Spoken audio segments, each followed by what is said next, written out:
All right. Today I have the Wow and Flutter Machine by Headache Sound Electronics.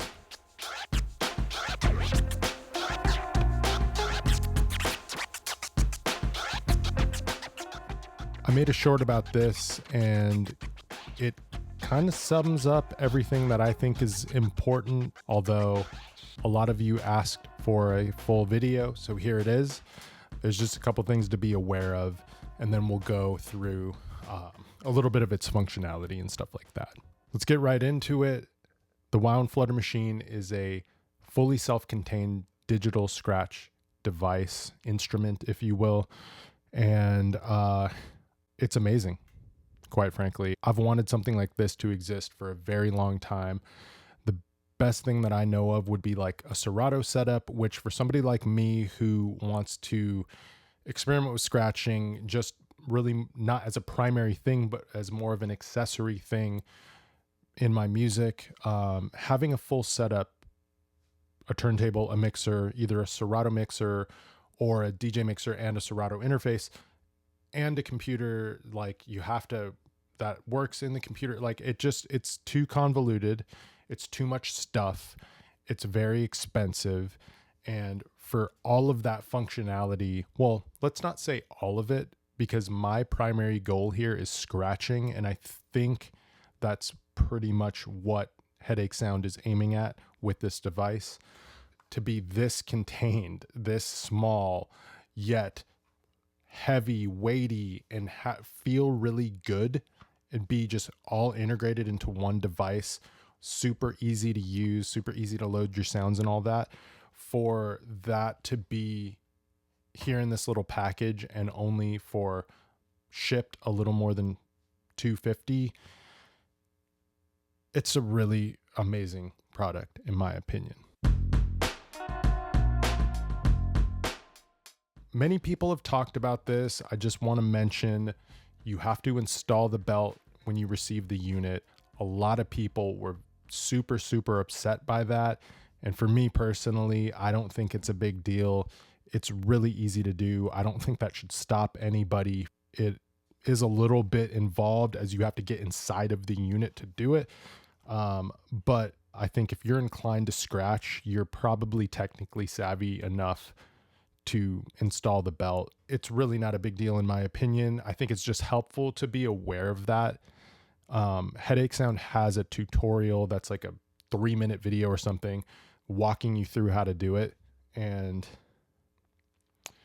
you know, it's probably just helpful to know that up front. Now, yes, that is a little bit weird for you to have to open up a unit and install something right away when you get it, but at its price point and for how well it works, quite frankly, I'm willing to have a quirk like that.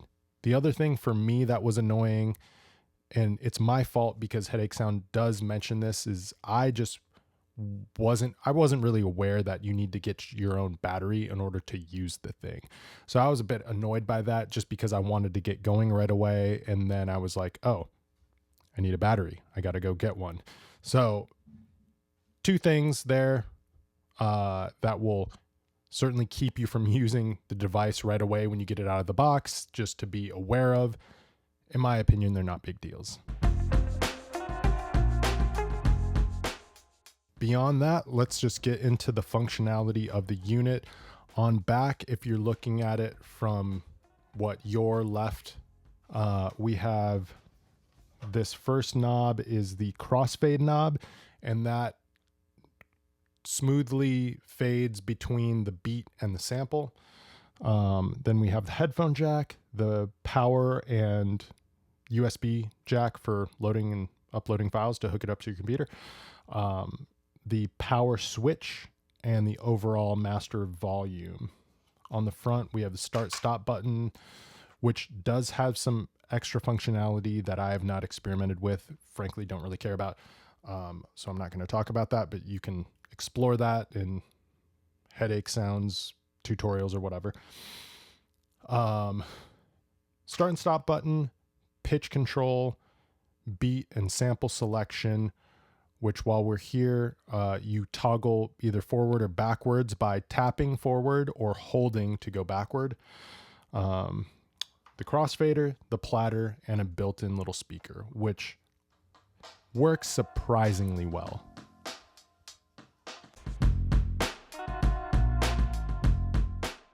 The speaker is cool. It's fun to have. Again, totally self-contained. I just can, sometimes I'll just bring it down to the kitchen, just sit there on the kitchen counter and just practice cuts a little bit.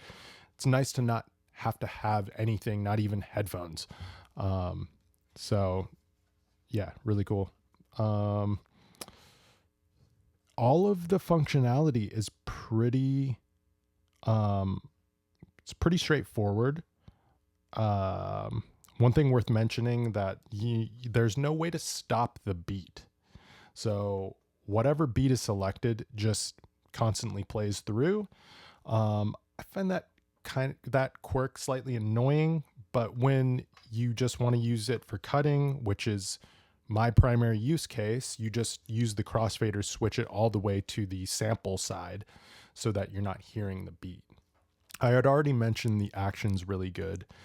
The responsiveness of the platter, the feel of it, how it tracks. It's almost perfect. The only nitpicky thing I will say is the responsiveness could be better in theory. Like when you let go of the platter, for it to get back to like normal tracking speed is a little bit touchy. Like you have to have some finesse when you want the sample to play out. That's the only thing about the action that I could really say anything negative about. All in all, I'm extremely impressed by how well this thing works. And that's pretty much it. That's the Wow and Flutter machine. It's really good in my opinion. Some odd quirks just I think that are helpful to be aware of before you get into it. But all in all, it's a really good unit. In my description, I'm going to add a link to my EP that is free right now. You can download it for free.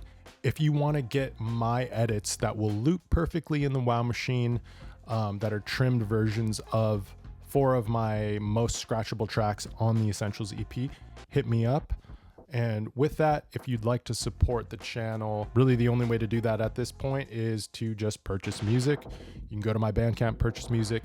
Please go to Spotify or wherever it is that you stream music, follow me, stream the music. That would be helpful. And of course, like and subscribe and all that stuff. That's all I got for you today. Thanks for watching. Much love. Peace.